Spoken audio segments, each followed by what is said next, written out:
भाजपा नेता रणवीर सिंह निक्का ने नूरपुर में करोड़ों रुपए की लागत से बनाए गए चेक डैमों के निर्माण में घटिया सामग्री प्रयोग करने का आरोप लगाया है। निक्का ने कहा कि नूरपुर में हाल ही में बनाए गए 2 चेक डैम पहली बरसात की भेंट चढ़ गए। वहीं निक्का ने कहा कि वन विभाग के तहत कई चेक डैम बनाए गए हैं। निक्का ने मुख्यमंत्री जयराम ठाकुर से मांग की है कि नूरपुर में पहली बरसात में टूटे चेक डैम तथा क्षेत्र में हो रहे भ्रष्टाचार पर विजिलेंस जांच बिठाई जाए तथा जिन ठेकेदारों को चेक डैम के निर्माण के लिए विभाग में अधिग्रहित किया था उनकी मान्यता भी देखी जाए। निक्का ने आरोप लगाया कि बरसात शुरू हुई है, पहली बारिश होने के कारण जो यहाँ पर मैं नूरपुर की बात करूँगा फ़िलहाल आपके सामने कि यहाँ पर जो भी यहाँ पर चेक डैम लगाए गए अलग अलग जगह में नूरपुर तहसील के अंदर पहली बरसात की भेंट वो चेक डैम चढ़ गए। सरकार के करोड़ों रुपए यहाँ पर जो उनका नुकसान हो रहा है, लोगों ने जो सरकार को टैक्स दिया है उसका दुरुपयोग यहाँ पर किया गया है। चेक डैम बने बाद में और बहना पहले शुरू हो गए। मैं तभी बार बार अपनी बातों में एक बात कहता हूँ कि जो भी कार्य करना हो आदमी पहले वर्ष से स्टार्ट करे ताकि उसका पता चल जाए, जनता को उसका लाभ मिल जाए, लोगों को उसका लाभ मिलना चाहिए। मगर 4 साल हमारे नेता लोगों के बीच में जाते नहीं हैं। 5वें साल में आकर बड़ी बड़ी घोषणाएं करते हैं कि इतने करोड़ों रुपए के पुल हैं, एक पंचायत के अंदर इतने करोड़ रुपए के पुल बन गए। एक बात और सुनने में आई कि वो पुल के आगे जिन लोगों के घर हैं, एक घर को 25-25 लाख रुपए हिस्सा आ जाते हैं, जितने करोड़ों रुपए के वो पुल बने।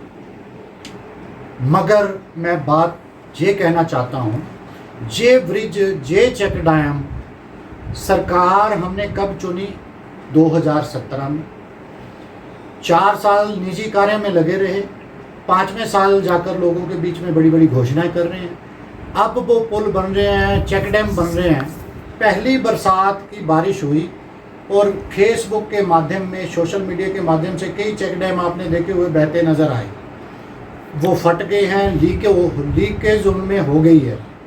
तो मैं चाहता हूँ यहाँ पर भ्रष्टाचार हुआ है, घटिया सामग्री का जो इस्तेमाल किया गया है। यहाँ पर कम मात्रा में सीमेंट का प्रयोग किया गया है। जो लोगों को लाभ मिलना था उसका लाभ से लोग वंचित रह जाएंगे। अभी तो बरसात शुरू है। तो मैं जो बात करना चाहूँगा, यहाँ पर जो हमारे फॉरेस्ट विभाग में जो हमारे डीएफओ साहब नूरपुर में तैनात हैं, उनके पास 3 डीएफओ नूरपुर जो हमारा यहाँ पर का चार्ज जो दिया गया है, एक डीएफओ 3 महकमे उन्होंने संभाले हुए हैं।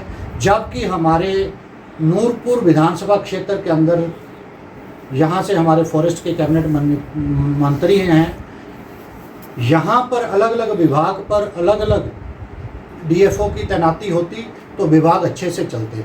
तभी भ्रष्टाचार इतना यहाँ पर हुआ है। पीछे आपको पता है जंगल के जंगल काटे गए। वही देखने में आया है कि जो टेंडर इन्होंने चेक डैम के दिए गए हैं, किन ठेकेदारों को दिए गए, क्या वो क्वालिफाइड थे उन टेंडरों के अंदर? वहाँ पर घटिया सामग्री जो लगाई गई, एक्सपीरियंस होल्डर जो कॉन्ट्रैक्टर थे उनको जो वहाँ पर टेंडर आवंटित किए गए। तो मैं आपके माध्यम से ये कहना चाहता हूँ, पूरे हिमाचल प्रदेश में कई चेक डैम लगे होंगे। मैं तो नूरपुर की बात कर रहा हूँ। पहली बारिश की भेंट वो चढ़ गए। तो मैं चाहता हूँ माननीय मुख्यमंत्री जयराम ठाकुर जी से, जो भ्रष्टाचार इन चेक डैमों के अंदर घटिया सामग्री लगाई गई, कम सीमेंट की मात्रा लगाई गई, उसकी उचित जांच होनी चाहिए। इसकी विजिलेंस इंक्वायरी होनी चाहिए, सीबीआई के द्वारा इसकी जांच होनी चाहिए। तो ये बात मैं आपके समक्ष आज करना चाहता था। एक बात मैं और आपके समक्ष करना चाहूँगा, जो अधिकारी इन्होंने यहाँ पर तैनात किया है नूरपुर में डीएफओ की कुर्सी के ऊपर, जब हम ओपोजिशन में थे कांग्रेस की सरकार में जो वन मिनिस्टर थे, 5 साल लगातार ये अधिकारी उस सरकार में उस मिनिस्टर के साथ रहा और वहाँ पे इतने जंगल कटे गए, उसकी चार्जशीट बनेगी। भरमौर के अंदर जब पेड़ कटे थे तो यही अधिकारी उस मिनिस्टर के साथ था, तब भी बहुत ज़्यादा भ्रष्टाचार हुआ। हमारे भाजपा के लोगों के द्वारा एक चार्जशीट बनाई गई, उसमें वो मंत्री थे, ये वहाँ पर डीएफओ तैनात थे, तब भी इनके पास जो चार्ज था एसीएफ का था, इनको डीएफओ लगाया गया। तो मैं चाहता हूँ कि यहाँ पर जिस अधिकारी की तैनाती होनी है वो अधिकारी यहाँ पर लगना चाहिए। माननीय मुख्यमंत्री जी इस ओर ध्यान दें। उज्जवल हिमाचल के लिए नूरपुर से विनय महाजन। बुडामल ज्वेलर्स पालमपुर, भरोसा उम्र भर का।